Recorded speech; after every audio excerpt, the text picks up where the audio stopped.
Iran কখনোই কোনো ধরনের চাপের কাছে নতি স্বীকার করেনি। সাম্প্রতিক যুদ্ধ ও উত্তেজনার পর আরও একবার নিজেদের কঠোর অবস্থানের জানান দিল পারস্য উপসাগরীয় এই দেশ। ইরানের শীর্ষ নেতৃত্ব জানিয়ে দিল, পরিস্থিতি যাই হোক, ইরান কখনোই আপোস করবে না। নিরাপত্তা, স্বাধীনতা ও জাতীয় মর্যাদার প্রশ্নে কোনো শক্তির সঙ্গেই আপোস করবে না ইরান।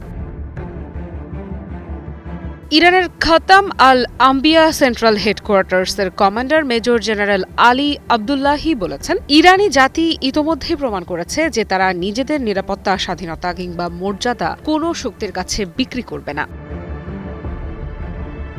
বার্তাটি দেওয়া হয়েছে খাতাম আল আম্বিয়া সদর দপ্তরের সাবেক কমান্ডার মেজর জেনারেল আলী সামদানির শাহাদাত বার্ষিকী উপলক্ষে। গত বছরের ১৩ জুন শুরু হওয়া ১২ দিনের যুদ্ধের সময় তিনি নিহত হন। সেই সংঘাতের সূচনা হয়েছিল ইসরায়েলের বিমান হামলার মাধ্যমে, যেখানে ইরানের বেশ কয়েকজন শীর্ষ সামরিক কর্মকর্তা, সরকারি কর্মকর্তা এবং পারমাণবিক বিজ্ঞানী প্রাণ হারান।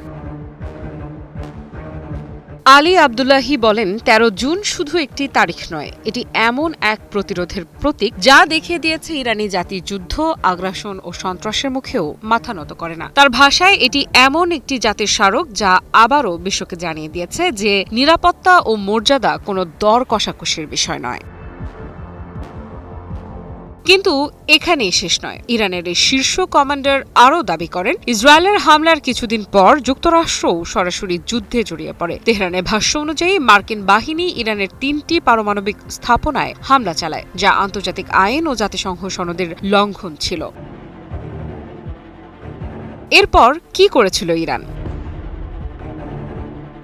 জবাবে ইরানের সশস্ত্র বাহিনী অধিকৃত ভূখণ্ডের বিভিন্ন কৌশলগত স্থাপনা লক্ষ্য করে হামলা চালায়। শুধু তাই নয়, কাতারে অবস্থিত আল উদেইদ বিমান ঘাঁটিকেও লক্ষ্যবস্তু করা হয়, যেটিকে পশ্চিম এশিয়ায় যুক্তরাষ্ট্রের সবচেয়ে বড় সামরিক ঘাঁটি হিসেবে বিবেচনা করা হয়। তবে তার বক্তব্যের সবচেয়ে গুরুত্বপূর্ণ অংশ ছিল ভবিষ্যৎ নিয়ে। তিনি বলেন, সাম্প্রতিক সংঘাতের সময় ইরানের জনগণ এক অভূতপূর্ব ঐক্যের পরিচয় দিয়েছে। দেশটির সশস্ত্র বাহিনীর প্রতি সমর্থন জানিয়ে জনগণ যেভাবে একত্রিত হয়েছে, তাকে তিনি অলৌকিক গণজাগরণ বলে আখ্যা দেন। আলী আবদুল্লাহির দাবি, শহীদদের রক্ত শুধু শোকের প্রতীক নয়, এটি শত্রুদের জন্য একটি স্পষ্ট বার্তা। সেই বার্তা হল, চাপ, নিষেধাজ্ঞা কিংবা সামরিক হামলা দিয়ে ইরানের পথ রোধ করা যাবে না।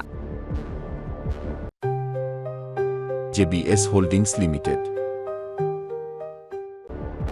আর তাই সামনে যাই ঘটুক না কেন, তেহরান নিজেদের পথ থেকে সরে আসবে না বলেই ইঙ্গিত দিয়েছেন এই শীর্ষ কমান্ডার। তার মতে, ঈমান, দেশীয় প্রতিরক্ষা সক্ষমতা, জাতীয় ঐক্য এবং নেতৃত্বের ওপর ভর করেই আরও শক্তিশালী হয়ে এগিয়ে যাবে ইরান।